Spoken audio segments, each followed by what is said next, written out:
Let's talk about what rights you have as a permanent resident of the United States.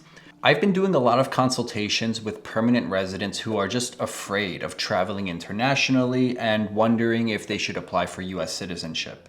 In fact, yesterday I consulted with a lady who had already submitted her naturalization application for US citizenship, and she was consulting with me so that she could hire me to withdraw her application because she thought that she might end up just getting targeted by ICE if she continues with the naturalization process. And during the consultation, I actually convinced her to not withdraw it because she had a really strong application, and I would be shocked if they found a way to deny this naturalization application. But needless to say, there's a lot of fear out there. And so this video goes through some of the rights that permanent residents have under the US Constitution. And fun fact, it's most of the rights that US citizens have. But let's go through some of the key ones. So, right to due process is found under the 5th and 14th Amendments. This is the government must basically follow fair legal procedures before depriving you of life, liberty, or property. I have my cheat sheet here where I created a little chart. This applies to deportation cases too. And these rights actually also apply to undocumented immigrants. And what comes to mind is all of these Alien Enemy Act cases where the Trump administration is just rounding people up in the middle of the night, putting them on planes before a judge can stop it, and just shipping them off to a prison camp in El Salvador where they'll rot away for the rest of their lives. It's become very clear that not all of these people who are being deported are gang members.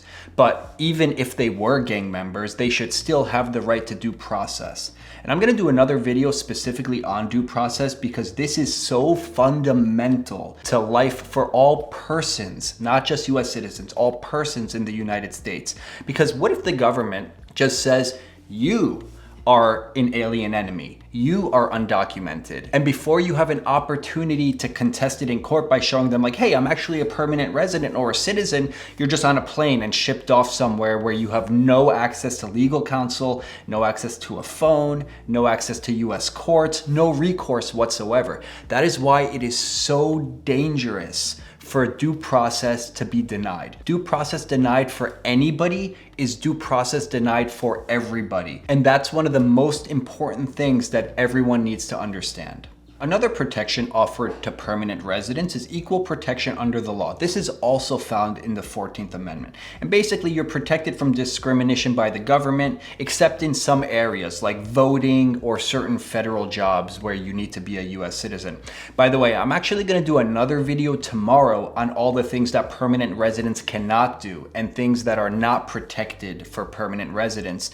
So if you're interested in these topics and you're a permanent resident, be sure to check out tomorrow's video as well. The next thing is freedom of speech, religion, and assembly. This is found in the First Amendment. When you think of what it means to be an American, you think of free speech and right to religion and free expression, assembly. These rights allow you to express your religion, express your opinion, gather peacefully, just like citizens. Now, something that comes to mind is the protester at Columbia University, Mahmoud Khalil, who was basically expressing his opinion. He was involved in all those Palestinian protests, and because he was expressing his free speech, the government targeted him. Now, of course, they're not gonna say it was because he was expressing his free speech. They're trying to find other reasons to deport him, but that was clearly what they are targeting him for, expressing his free speech. Right now, the government is trying to say, oh, actually, we're gonna deport you because you failed to include all of your political affiliations and group affiliations on your green card application. That's their little workaround. But this is, in my opinion, purely a free speech issue, and I'm very curious to see what happens in the coming months if this matter is escalated to the Supreme Court and whether or not they're able to make a decision on whether his free speech rights were violated. The next right that all permanent residents have is a right to legal counsel under the 6th Amendment. If you're charged with a crime, you have a right to an attorney. I mean, that's a pretty clear one. The next one is right to remain silent, so you don't have to self-incriminate if questioned by authorities. This typically applies in the criminal context. Immigration is a civil enforcement matter, not criminal, but you still have the right to remain silent. The only problem is sometimes if you remain silent, you can be detained until the immigration authorities can determine whether you're lawfully present in the US. But at the very least, in criminal proceedings, in a criminal context, in a criminal investigation, permanent residents can remain completely silent and wait till an attorney is available to help them make decisions about whether they should answer certain questions or not. The next right that we're going to talk about is protection from unlawful search and seizure under the 4th Amendment.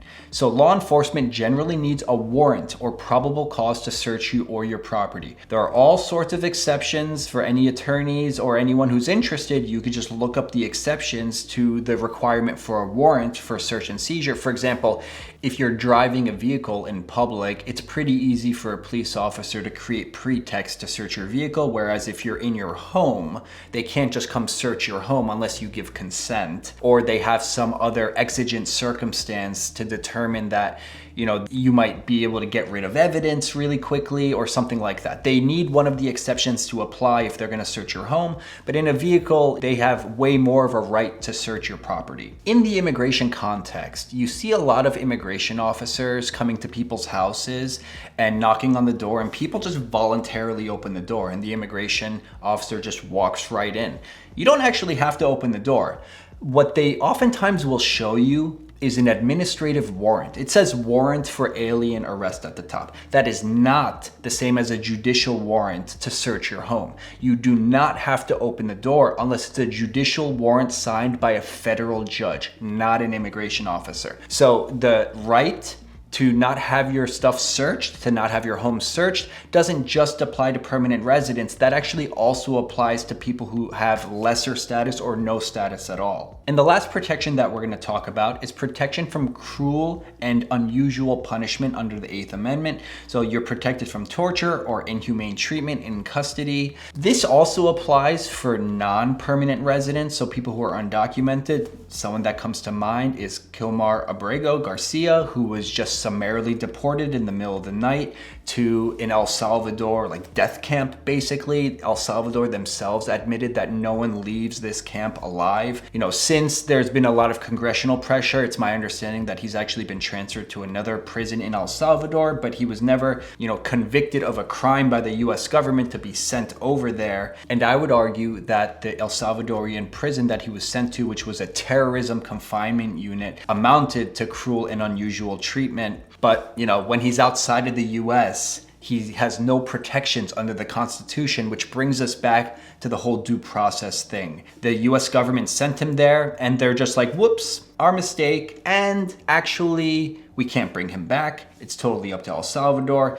It's a complete conspiracy created by the US government and the El Salvadorian president. It's not actually that they can't bring him back. They could easily bring him back. They could get El Salvador to do whatever they want, but they're just choosing not to for political reasons. All right, guys, that's a summary of most of the legal protections that permanent residents have under the US Constitution. Tomorrow, I'm gonna be doing another video about what protections you don't have under the US Constitution and what you need to watch out for. If you're interested in learning more about immigration-related topics, specifically under the Trump administration, or you wanna learn more about family-based immigration or naturalization, that's what I focus on. Be sure to subscribe to my channel if you're interested in those things. If you wanna speak to an immigration attorney about your case, you could also find my personal information in the video description below to schedule a consultation. I'll see you guys next time for another video.